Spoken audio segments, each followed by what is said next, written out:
nós queremos falar sobre o que fazer quando tudo parece que deu errado, quando tudo está perdido. O que fazer?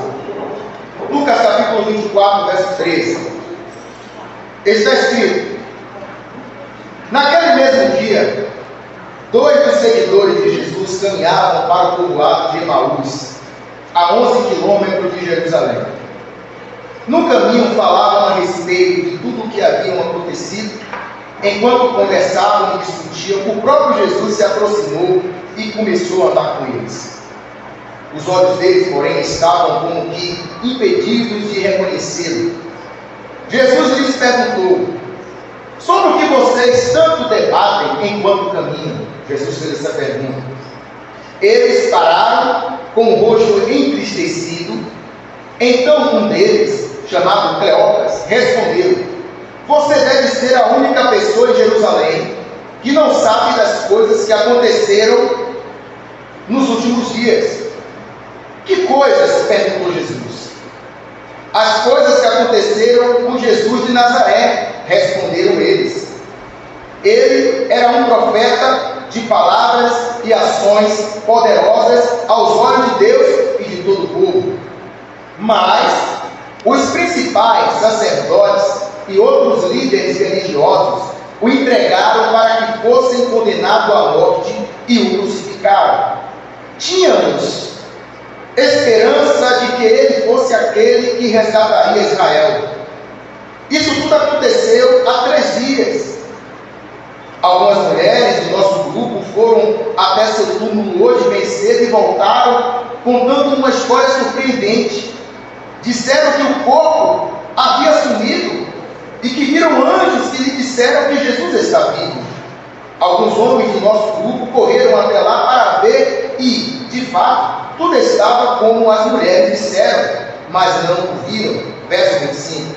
Então Jesus lhes disse: como vocês são tolos, como custam a entender o que os profetas registraram nas Escrituras. Não percebem que era necessário que o Cristo sofresse essas coisas antes de entrar em sua glória? Jesus faz uma pergunta para eles.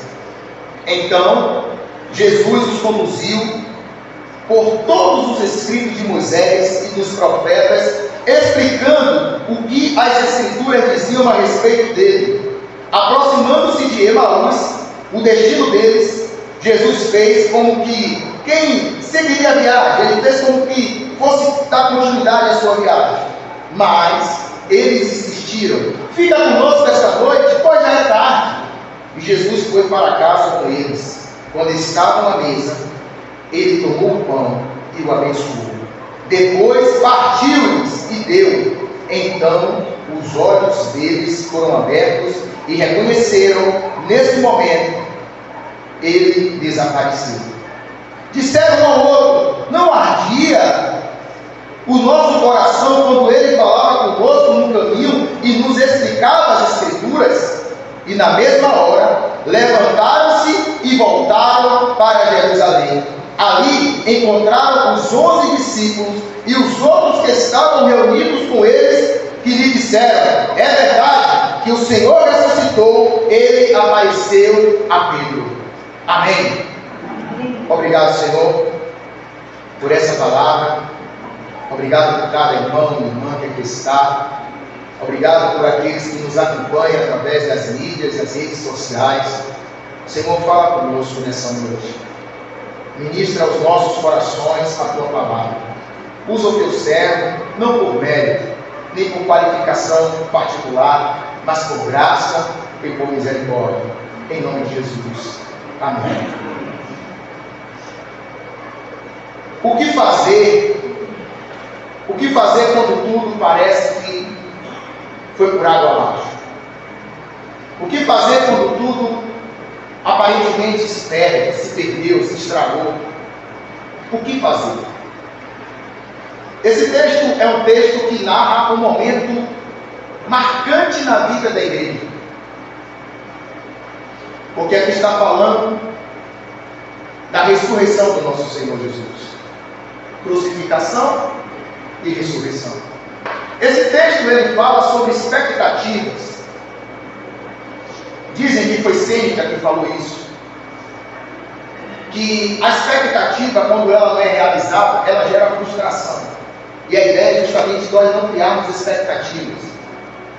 E às vezes você cria expectativa com uma pessoa, amizade, com a empresa, e a expectativa, quando não é realizada, ela gera frustração.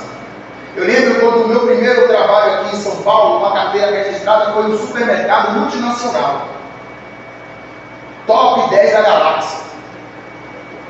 Aí quando eu entrei no site, toda aquela estrutura, toda aquela informação, eu criei expectativa. Falei, vou trabalhar nesse supermercado, vou trabalhar na área de segurança, é minha área e tal. E eu recebi uma outra proposta. Eu fiquei aproximadamente 3 meses em São Paulo e não consegui o trabalho, porque o trabalho que eu vinha, as portas se fecharam, faltando 15 dias devido à pandemia, a empresa, ela segurou as contratações, eu fiquei, tem um irmão que lá na igreja, ele fala que não tem ninguém desempregado.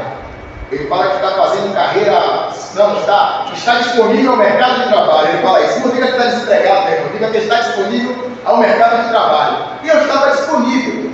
E meu cunhado sempre me motivando, ele falava assim, Emerson, fica tranquilo, porque a média aqui é 3 meses em São Paulo para você conseguir emprego. Depois vai chover emprego para você. Aí eu falei, tá certo. Aí passou o primeiro mês, ele disse, segura que é 3 meses. Segundo mês, não, no terceiro mês, e realmente apareceu várias oportunidades, e eu tive que escolher.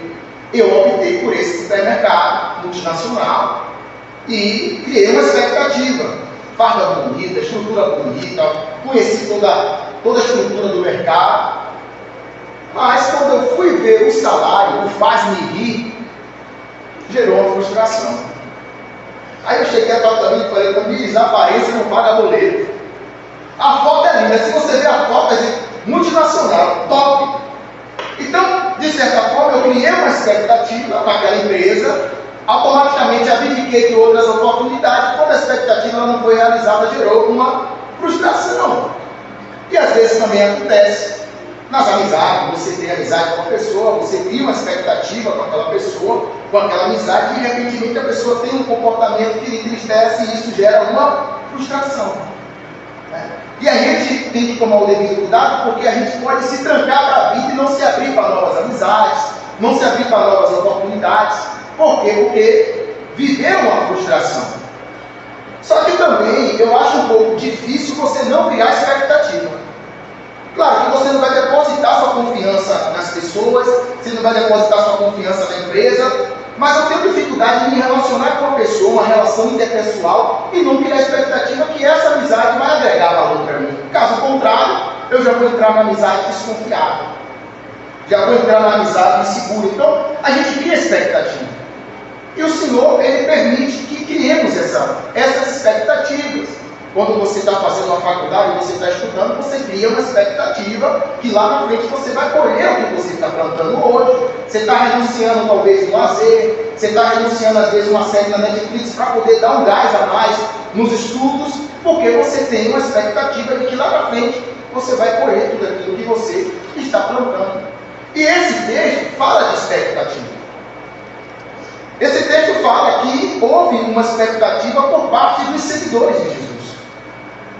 Se você parar para analisar, o motivo pelo qual eles estão tristes é porque dentro da cabeça deles a expectativa não foi realizada. Esperávamos que ele iria resgatar, restaurar Israel. Aí há quem pense que é resgatar no sentido militar, no sentido político, há quem pense que é no sentido espiritual, mas havia uma expectativa acerca de Jesus e não é fácil. Nós precisamos entender que nessa vida cristã que nós vivemos, nós vamos passar por situações delicadas. Um dos maiores investimentos, além de você estar ali meditando na palavra de Deus, lendo a palavra de Deus, orando, buscando a Deus, é você investir hoje, eu faço essa avaliação, na inteligência emocional. Inteligência emocional. Porque se você não tiver uma estrutura e uma inteligência emocional, você pode entrar em uma depressão, você pode cair no calabouço. Se você não souber quem você é, você fica vivendo uma crise de personalidade, uma crise de caráter, Porque às vezes a palavra que você ouve, que você escuta, ela afeta você e você chega a um determinado ponto de desacreditar que quem realmente você é. Por quê? Os discípulos estão seguindo o mestre.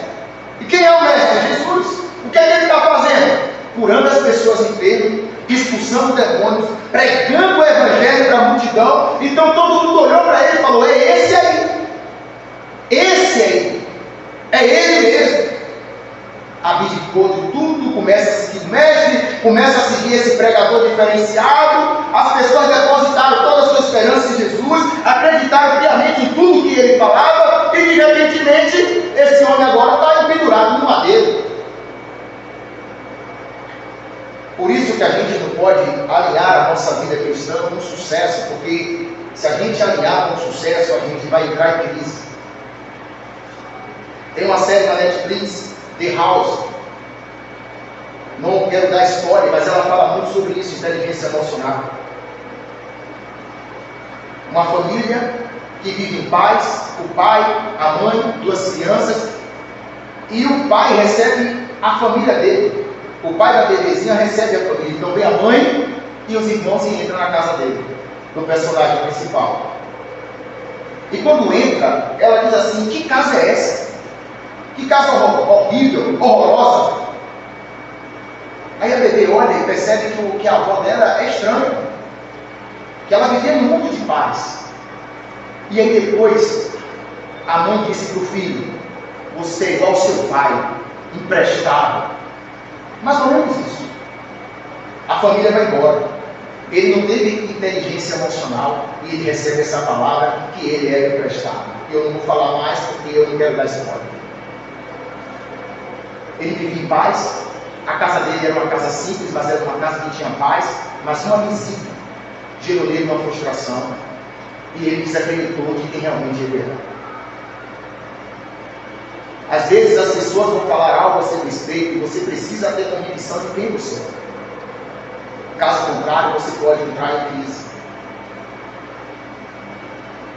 Às vezes a gente cria a expectativa que vai dar tudo certo e que a unanimidade do povo vai ser uma realidade e não é. Nem tudo vai dar certo na minha vida e na sua. Mas é porque essa vida terrena é assim, é incerta.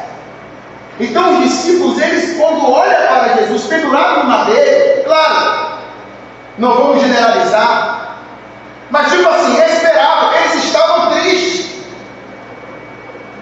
eles ficaram frustrados. Só que antes de tudo isso acontecer, nesse diálogo que o Senhor Jesus tem com eles, o Senhor traz eles para a Escritura e diz: vocês não entendem que tudo que aconteceu estava previsto para acontecer? Sabe o que é que eu percebo, irmãos? Quando você lê a sua Bíblia, Deus fala com você, amém? E quando eu falo Deus fala com você, é que você consegue discernir que Deus falou com você algo muito claro.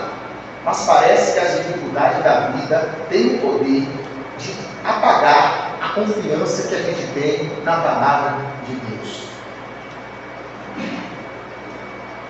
Eu vou dar uns exemplos para você entender. A Bíblia diz: bem-aventurados sois vós, quando for perseguido, injuriado, por causa do meu nome. Alegrai-vos. Quando alguém nos persegue, a gente fica triste. Mas a Bíblia diz que é para a gente se alegrar. Se você está fazendo algo certo, se você está pregando o Evangelho, se você está vivendo para a glória de Deus, mas a gente esquece. A gente esquece daquilo que a palavra do Senhor está falando para nós, porque é totalmente diferente crer na Escritura quando tudo vai bem. Mas quando as coisas não fluem, a gente fica meio que angustiado e perde até esperança, foi o que aconteceu com eles aqui. É a mesma coisa quando nós participamos da mesa do Senhor, a ceia. A ceia para nós não é tristeza, irmãos. A ceia para nós é alegria, porque ela nos lembra que Ele morreu por nós, que o sangue de Jesus nos purifica de todo o pecado. A ceia é em memória dele, do sacrifício que Ele fez por nós. E todas as vezes que nós nos reunimos em torno da mesa do Senhor,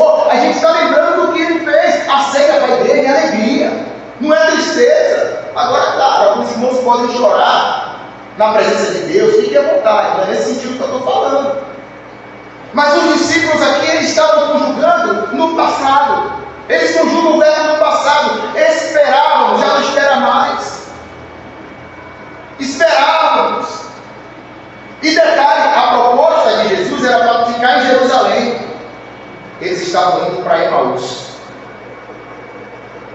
Aí Jesus vem e se aproxima e pergunta: o que é que vocês estão conversando? Jesus tem esse jeito de lidar, né? O que é que vocês estão conversando? O que aconteceu aqui, irmãos, foi notícia nacional. Saiu no Instagram, saiu no Facebook, saiu no Twitter, saiu na Globo, saiu na Record, saiu na Bandeirante. Aqui é notícia nacional. Então os discípulos olham para Jesus e parecem: você não acessou o Instagram não, Jesus? Você não acessou o Facebook não? Você é peregrino, você não sabe o que aconteceu? Porque foi alguém fora do comum que morreu. Você não tem noção? Você é um peregrino que está passeando entre nós. E ele começa a relatar e ele diz as coisas que aconteceram com Jesus de Nazaré. Ele era, já conjuga no passado, ele era um profeta de palavras e ações poderosas aos olhos de Deus e de todo o povo.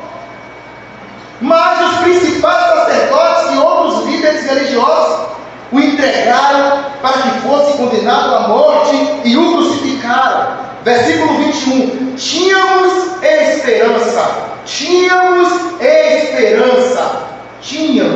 esperança.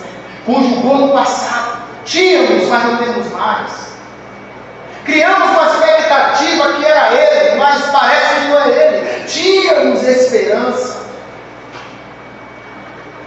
Isso é interessante porque quando João, o Batista, ele, antes de batizar Jesus, ele dá aquele testemunho: eis o Cordeiro de Deus que tira o pecado do mundo.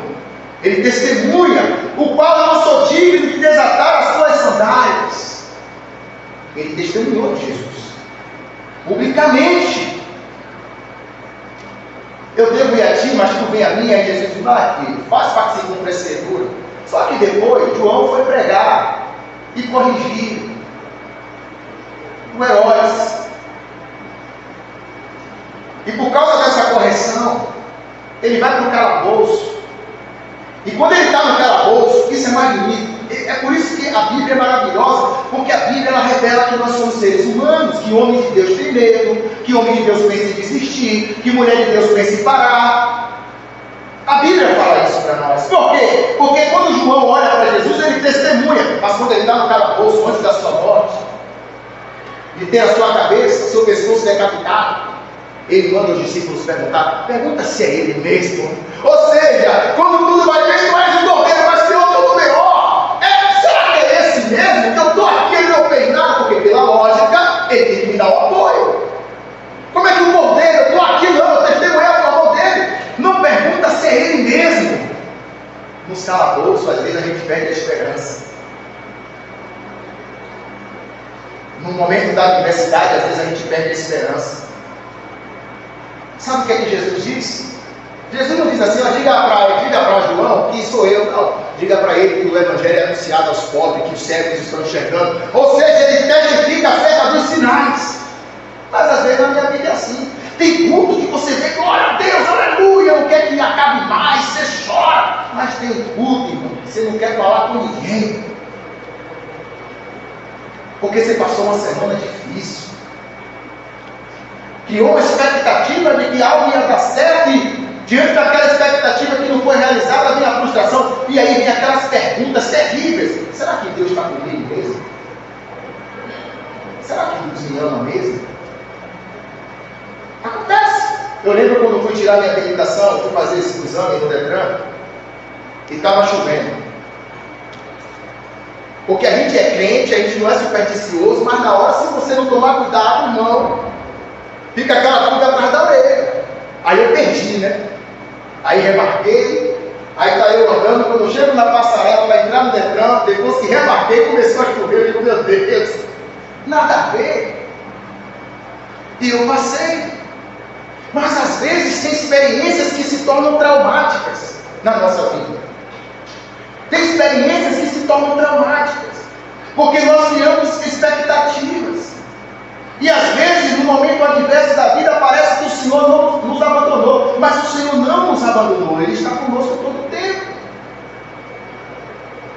Mas aqui Ele fala, esperávamos que Ele iria resgatar. Cadê a esperança? Como acreditar em um profeta? Como acreditar em um pregador que foi pendurado no madeiro? Que salvou a todos, mas não salvou a si mesmo? Porque dentro da lógica dele, o salvar a si mesmo era físico, era descer daquela cruz, mas não salvar os outros era ele morrer naquele lugar. E o salvar a si mesmo, ele não precisa salvar, porque ele não carece. Ele é a salvação em pessoa. Ele é a porta da salvação. Ele tinha que ser pendurado no madeiro. Ele tinha que ser crucificado, para que hoje, eu e você, pudéssemos olhar um para o outro e dizer assim: graça e paz de Cristo Jesus. A paz do Senhor Jesus. Mas eles estavam indo para Emaús. Eles estavam indo num caminho oposto. Tínhamos esperança de que ele fosse aquele que resgataria Israel. Isso tudo aconteceu em 3 dias. E aí ele me dando testemunho: olha, algumas mulheres de nosso grupo foram até o túmulo hoje bem cedo e voltaram contando uma história surpreendente. Disseram que o corpo havia sumido e que viram anjos que lhe disseram que Jesus está vivo. E ele está contando essa história para Jesus. Jesus está aí mesmo lá. Jesus está andando, irmão. Está dialogando, está trocando figurinhas com ele, está batendo papo com ele, está ouvindo ele. Ah, é mesmo? Alguns homens do nosso grupo correram até lá para ver. E de fato, tudo estava como as mulheres disseram, mas não viram. Mas ainda assim eles estão andando no caminho de Emaús. Então Jesus lhes disse: como vocês não se preocupem com o que comer, com o que beber, é porque tem pessoas que se preocuparam com isso. Como não só na época, mas hoje, o que os profetas registraram nas escrituras. Ou seja, quando mas Jesus vai buscar em primeiro lugar o reino de Deus. Ou seja, Senhor, o Deus faz da possibilidade de se preocupar com comida, com bebida e com vestimenta. Mas eu quero estar entre aqueles que vai colocar o reino como prioridade. Vamos ao seu coração. A palavra do Senhor diz: buscar-me ele e me acharei. Quando me buscar de todo o coração, eu quero estar inserido entre esses que vai te buscar e que vai te achar. Leia a Bíblia verbalizando. Buscar os sonhos, invocar enquanto está perto. Se debruça na tua cara, aqueles que vai te buscar. Pregue para você mesmo. Tudo que está escrito vai se cumprir. E o Senhor está dizendo: tudo isso tinha que acontecer. E vocês estão sem esperança, vocês estão tristes. Pela lógica, era para eles estarem alegres. Tudo que o mestre falou está acontecendo. Se eu já cria nele quando ele estava entre nós fisicamente, e agora que eu vou crer, porque tudo que ele falou está acontecendo. É ele, o Messias, o Salvador, o Rei dos Reis, o Senhor do Senhor. É ele. Mas não, a frustração, a tristeza, essas coisas, ele diz, e Cristo iria sofrer essas coisas antes de entrar em sua glória. Verso 27, então Jesus os conduziu. Olha, você consegue imaginar esse diálogo aqui? Eu não sei, sabe? Aqui fala 11 quilômetros era a distância. Não diz que ele andou os 11 quilômetros, mas aqui foi na paleta. Aqui foi na andada. Então Jesus os conduziu por todos os escritos de Moisés e dos profetas. Jesus deu uma aula para ele. Aqui Jesus está discorrendo, validando o que está acontecendo. Olha, vamos para cá, pega a direita, pega a esquerda na palavra, suba um pouquinho na palavra, desça um pouquinho na palavra, olha o que está escrito aqui, olha o que os profetas falaram, para eles compreender que não era para estar triste, era para estar feliz e alegre. Mas é difícil, irmãos, a gente cria expectativa e, de repente, se frustra da noite para o dia. Como se a promessa que Jesus fez para nós, ela não vai se cumprir. Então Jesus nos conduziu por todos os escritos de Moisés e dos profetas, explicando o que as Escrituras diziam a respeito dele. Explicando o que as Escrituras diziam a respeito dele. Verso de número 28. Aproximando-se de Emaús, o destino deles, Jesus fez como que quem seguiria a viagem. Mas eles insistiram: fica conosco esta noite, hoje é tarde. Eu não sei se essa insistência foi por um afeto. Eu não sei se a palavra que Jesus compartilhou estava tão saborosa. Ele falou: fica mais um pouquinho, fica mais um pouquinho, fica conosco mais um pouco, que já é tarde. E Jesus foi para casa com eles. Quando estavam à mesa, ele tomou o pão e o abençoou. Depois partiu e deu. Então os olhos dele foram abertos e reconheceram. Nesse momento, ele desapareceu. Entra na casa, parte o pão, abençoa, parte o pão. Os olhos dele foram abertos. Eles reconheceram e depois Jesus desapareceu. Que brincadeira é essa, Jesus? Que vem nessa caminhada batido, triste, sem esperança, o Senhor dá uma explicada nessa escritura, aumenta a fome da palavra, o Senhor parte o pão, abençoa e agora some. Às vezes, irmãos, Jesus está tão perto de nós, mas a dificuldade é tamanha que parece que ofusca que ele está cuidando de nós. Parece que você está só. E ele está tão perto de você. Ele está em você, na pessoa do Espírito Santo. Mas a dificuldade parece que ofusca a nossa fé, parece que furta a nossa esperança no Senhor. Quando eles perceberam que era mais, os olhos dele foram abertos, e eles perceberam que era o Mestre. E o versículo de número 32 é magnífico, que diz assim: disseram um ao outro. Esses dois gostam de conversar, já estava conversando tudo. Jesus entra na conversa, vai embora e continua conversando. E ele diz assim: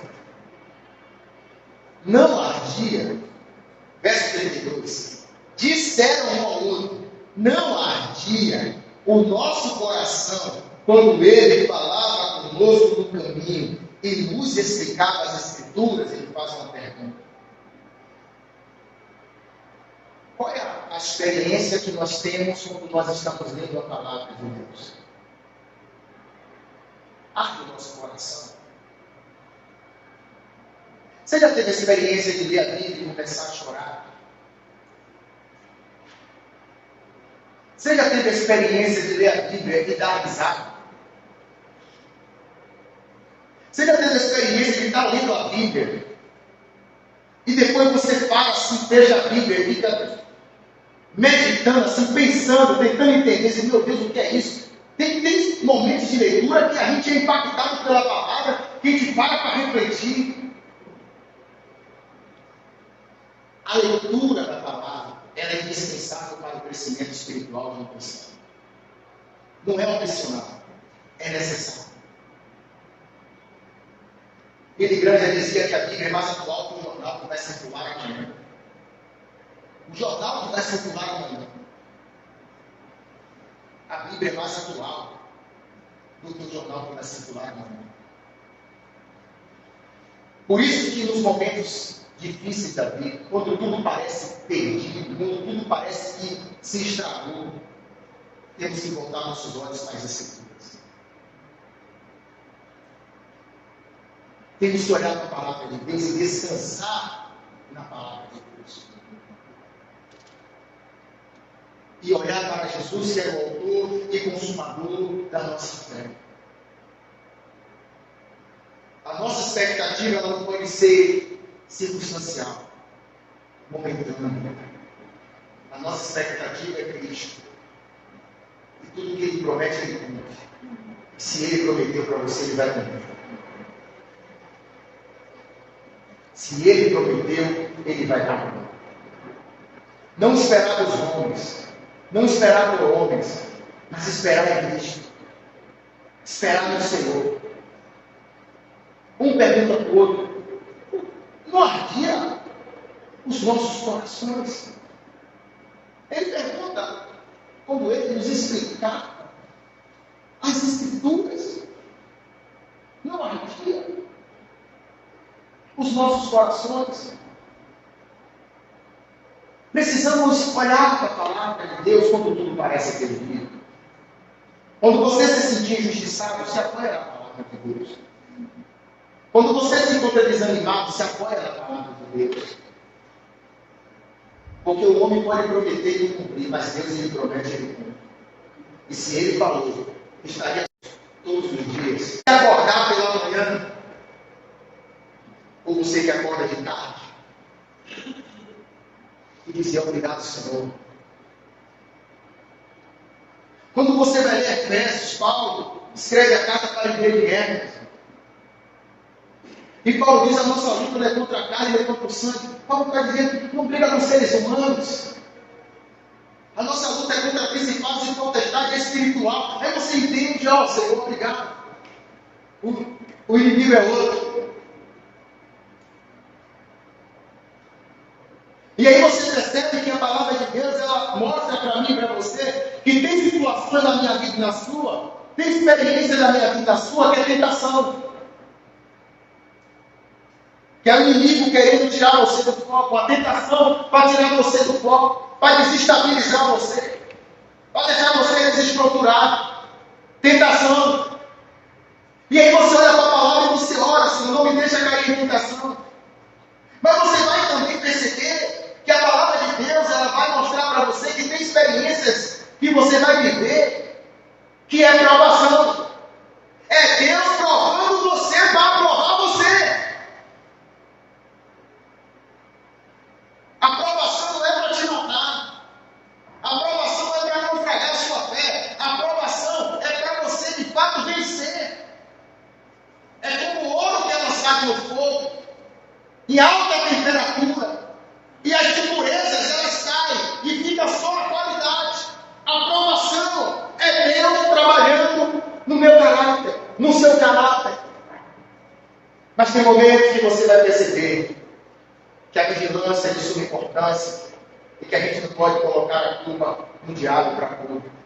Porque lá em Efésios 4:27 está escrito: não dê lugar ao diabo. Não dê lugar ao diabo. Está nas brechas, vigiando. Mas se nós não voltarmos os nossos olhos para a palavra, nós vamos ficar perdidos, sem esperança. Uma fé que oscila. Hoje está em alto nível, amanhã está no baixo nível. Hoje está no alto nível, amanhã está no baixo nível. Uma fé que não é contínua. Como eu estava conversando com o irmão lá na Bahia, eu falando com ele essa semana, eu digo: irmão, às vezes você separa um tempo de oração e você ora 1 hora de relógio, 2 horas de relógio, e é uma bênção, mas no outro dia você já não ora mais. Então eu quero dizer algo para você: a pedida é de 1 hora, mas ora todo dia, 15 minutos, contínuo, algo contínuo. Eu machuquei o meu braço. Fui na UPA, tirei o raio-x, tudo tranquilo. Estou fazendo uso do medicamento, Docilax. A cada 8 horas eu tenho que tomar um comprimido. Mas por que eu tenho que tomar a cada 8 horas? Porque antes do efeito do último comprimido passar, eu já tenho inserido o segundo. E assim sucessivamente. Então dentro do seu corpo fica algo contínuo. Não é o tempo de oração, é a constância. Então hoje eu vou ler a Bíblia. Então separa um dia, eu li um livro todo da Bíblia. Hoje eu li o livro de Mateus todo, o Evangelho de Mateus. E amanhã não lê nada. Lê o capítulo todo dia, mas lê todo dia. Olha, 15 minutos, amanhã 15 minutos, depois 15 minutos, contínuo, contínuo, contínuo. Para que a nossa esperança, ela esteja viva em nossos corações. Em meio às adversidades, você vai estar ali confiando na palavra do Senhor. Ele conjuga no passado. Ele conjugou o verbo no passado. Esperávamos que seria ele.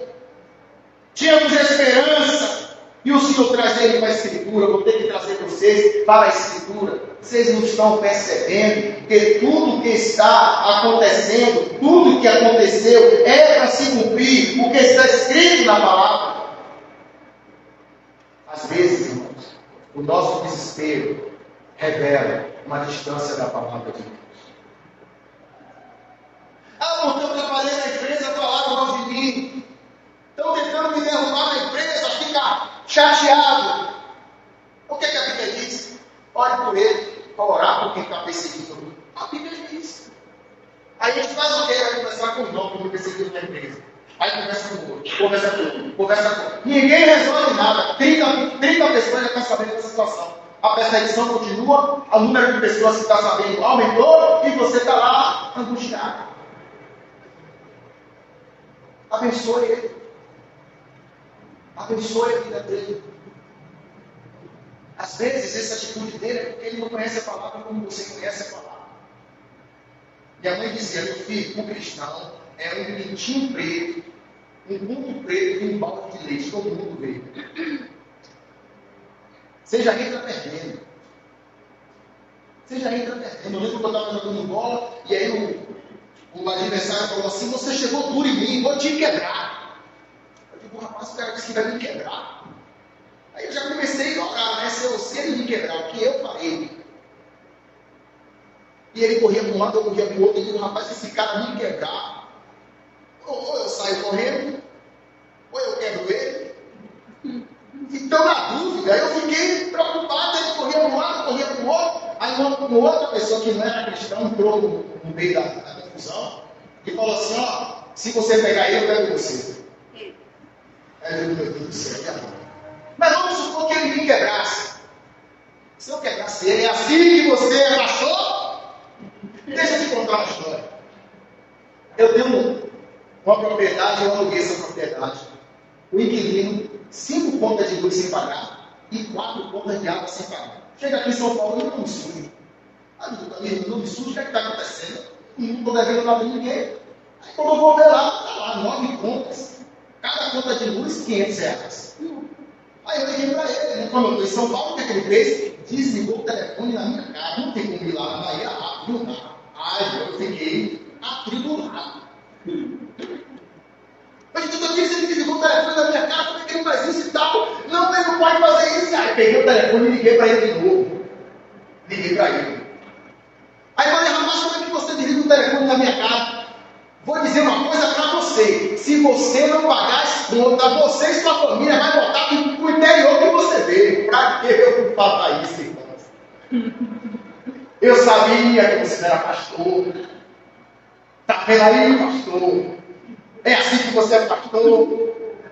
Aí eu fiquei mais atribulado. Então não dá para entrar na briga, você já entra perdendo. Aí eu falei, também ser pastor é pagar a conta do cara, menino? Aí a gente foi partir para a oração. E aí fui orando, levou um tempo, ele pagou todas as contas. E quando ele pagou todas as contas, eu falei, irmão, por gentileza, desaproprie o imóvel. Por gentileza, vai em paz. E aí o imóvel ficou vazio, sem alugar. E nós temos um projeto missionário na Bahia que prega o Evangelho em vários lugares. E está pregando o Evangelho no quilombo. E eu falei para os irmãos, pode usar o espaço agora que é no quilombo, então hoje lá é lugar que guarda geladeira, sofá, alimento, bazar, tudo para poder evangelizar. Então, a Bíblia não é um valor, mas a hora de Deus cresceu. Mas às vezes é assim. O sujeito bate no seu carro, você vê que você é crente, ele já vai querer fazer. Então, às vezes é difícil nessa relação. Porque se você usou a água e a luz, você tem que pagar. Se você comprou no mercado, você tem que pagar. Aí se você vai cobrar, é assim que você é crente. Aí minha mãe falava, o cristão é um pontinho preto no balde de leite, todo mundo vê. A gente já entra perdido. Mas quem nos orienta acerca disso é esse Senhor. Eu quero encorajar você nessa noite, independentemente da circunstância que nos encontramos, porque possamos nos encontrar futuramente. Não permita que as circunstâncias anulem a convicção que você tem em Cristo. Não permita que as adversidades da vida tire essa esperança de que o Deus que você crê, Ele está vivo. E que o sepulcro está vazio. Quando você se deparar, se debruçar nas Escrituras, que você possa ser impactado pela palavra de Deus. E que o nosso maior desafio é colocar em prática aquilo que está escrito. Porque a Bíblia manda maus inimigos, abençoar quem nos persegue. Mas na hora de colocarmos em prática, de fato a gente precisa mortificar a nossa natureza, que quer se vingar, que quer fazer justiça com as próprias mãos, para colocar em prática o que a Bíblia diz. Não perca as suas esperanças. Eles foram julgados no passado. Esperávamos, tínhamos esperança. E ele disse: não ardia os nossos corações quando ele falava conosco no caminho e nos explicava as Escrituras. E havia algo maravilhoso. E na mesma hora, levantaram-se e voltaram para Jerusalém. Deu uma viagem à toa. Andou para voltar. Depois que Jesus trava no nosso caminho, quando nós entendemos a Escritura, a gente muda o mundo, a gente volta. Volta tudo. Volta para Jerusalém. E eles voltaram para Jerusalém. Ali encontraram os 11 discípulos e os outros que estavam reunidos com eles, que lhe disseram: é verdade que o Senhor Jesus ressuscitou. Ele apareceu a Pedro. Jesus vive. Jesus vive.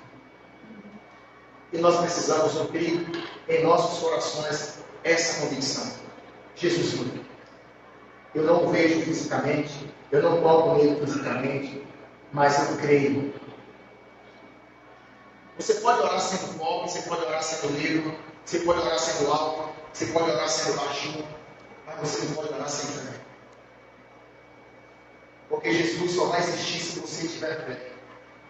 Se você não tem fé para Ele, para você Ele não existe. Sendo que Ele existe, mas não para você. Aquele que dele se aproxima precisa crer que Ele existe e que recompensa quem busca. Ore crendo, ore não pensando que está falando só. Quando você chegar na sua casa e você dobrar o seu joelho, você não está louco, você não está falando sozinho, você não está falando com as paredes, você está falando com Deus, na pessoa do Filho Jesus. Ore com fé, ore crendo, rasgue o seu coração diante dele. E se você estiver perdendo a sua esperança, diga: Senhor, eu estou perdendo as esperanças diante de tudo que eu tenho vivido, diante de tudo que eu tenho passado, diante de tudo que eu tenho visto, mas essa noite eu aprendi que ainda que eu perca a minha esperança, o Senhor é real, e eu não vou desistir, eu vou perseverar na fé, eu vou perseverar crendo, Senhor. Reanima a minha fé, renova a minha fé, renova, Senhor, a minha caminhada com o Senhor, porque eu creio, irmãos, eu creio que quando eu oro na minha casa, eu creio que Deus está lá, naquele quarto, ouvindo a minha e a sua oração. Deus está presente. Jesus vive. Não perca a sua esperança. Às vezes vamos nos deparar com caos. Aparentemente tudo deu errado. Aparentemente Deus nos abandonou. Aparentemente eu cometi algum pecado. Nada disso é dificuldade da vida. Tem situação que é tentação, você vai fugir. Tem situação que é aprovação. Não tente fugir, porque Deus vai pegar você, que é Ele que está provando. E tem situação que é vigilância, não dê lugar ao diabo. Não dê lugar ao diabo. Vigie naquilo que pode gerar um dano para a sua vida espiritual, naquilo que pode gerar um dano para a sua relação com irmãos. Vigie. Enquanto eles estavam sem esperança, tristes, o Senhor me mostra e pergunta: o que é que vocês estão conversando? Ah, você é peregrino aqui, não sabe o que aconteceu. Ah, é mesmo? É. Esperávamos que seria ele. Mas entregaram ele e morreu para crucificar. É algo tão interessante que o sistema que crucificou Jesus suborna os guardas para dizer que os discípulos tinham furtado o seu corpo. O sistema era assim. Mas tudo se cumpre. E hoje ele está à direita de Deus, intercedendo por mim intercedendo por você. E diante de tudo que Jesus passou, hoje só há um mediador entre Deus e o homem, a saber, Jesus Cristo. Quando você vai orar diretamente a Deus, você não tem respaldo, você não tem condições, você não tem legitimidade.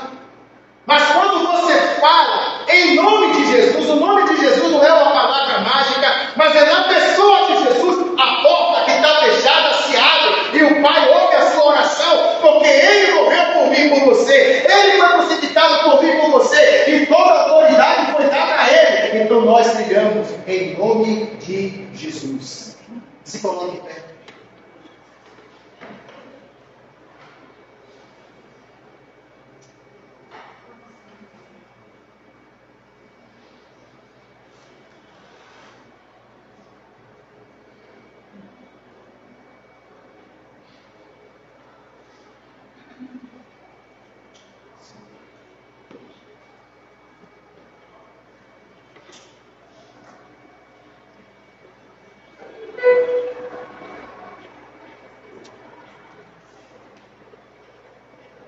No verso 36, enquanto contavam isso, o próprio Jesus apareceu entre eles e lhe disse: paz seja com vocês. Tem palavra melhor para você ouvir no momento de aflição, de desespero, momento de angústia, momento de medo, momento que parece que tudo deu errado. E Jesus chegar e dizer assim: paz seja com você. Como disse o salmista, porque está batido a minha alma lá dentro de mim. Espera em Deus. Paz seja com vocês.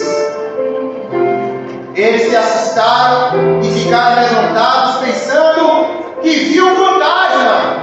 É Gasparzinho? Não é Gasparzinho. Ele vive.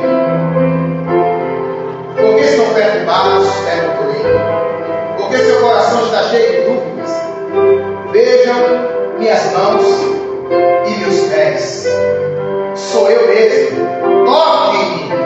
Vejam que não sou fantasma, pois fantasma não tem carne nem ossos. Como veio, eu tenho. Paz seja conosco. Não sei como está o seu coração, mas receba a paz de Jesus na sua vida. Quando você chegar na sua casa, chegue na paz. Chegue na paz. Tem momentos que a melhor resposta é não falar nada. Tem momentos que é melhor se calar. Chegue na paz. A paz que o mundo não pode dar, que o dinheiro não pode dar, que a fama do homem não pode dar, mas que Jesus pode dar. Receba a paz. Corremos ao Senhor.